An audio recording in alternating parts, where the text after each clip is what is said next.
미국 중앙은행인 연방준비제도가 올해 마지막 회의에서 0.5%포인트 금리 인상을 단행했습니다.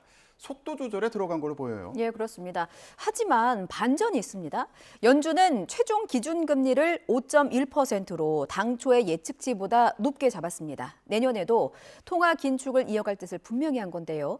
미국 연결해서 자세한 내용 알아보겠습니다. 권준기 특파원. 네, 워싱턴입니다. 네, 0.5%포인트 금리 인상, 이 부분은 예상대로예요.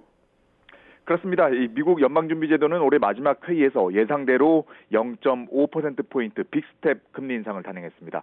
이로써 미국 기준금리는 현행 3.75에서 4% 사이에서 4.25에서 4.5% 사이로 올라갔습니다.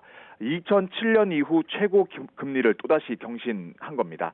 미국 연준은 지난달까지 4차례 연속 이 0.75%포인트 자이언트 스텝 금리 인상을 이어갔는데 이번에는 보폭을 다소 줄이면서 0.5%포인트 금리 인상을 결정했습니다.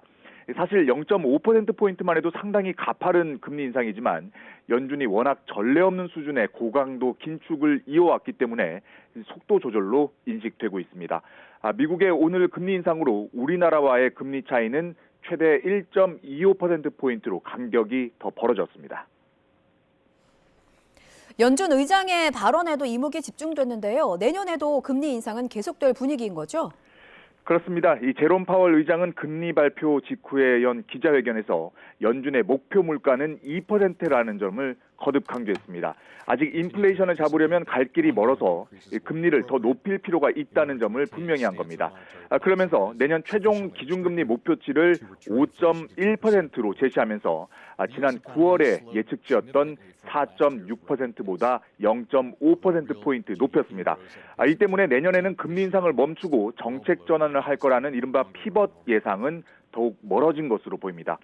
목표금리 5.1%는 현재 금리 수준에서 금리를 적어도 0.75%포인트는 더 높여야 하는 수치여서 통화 긴축이 당분간 더 이어질 것으로 보입니다.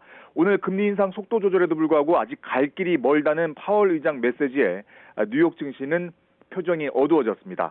금리 발표 전까지 상승세를 이어가던 주가는 금리 발표 직후 일제히 하락세로 돌아섰습니다.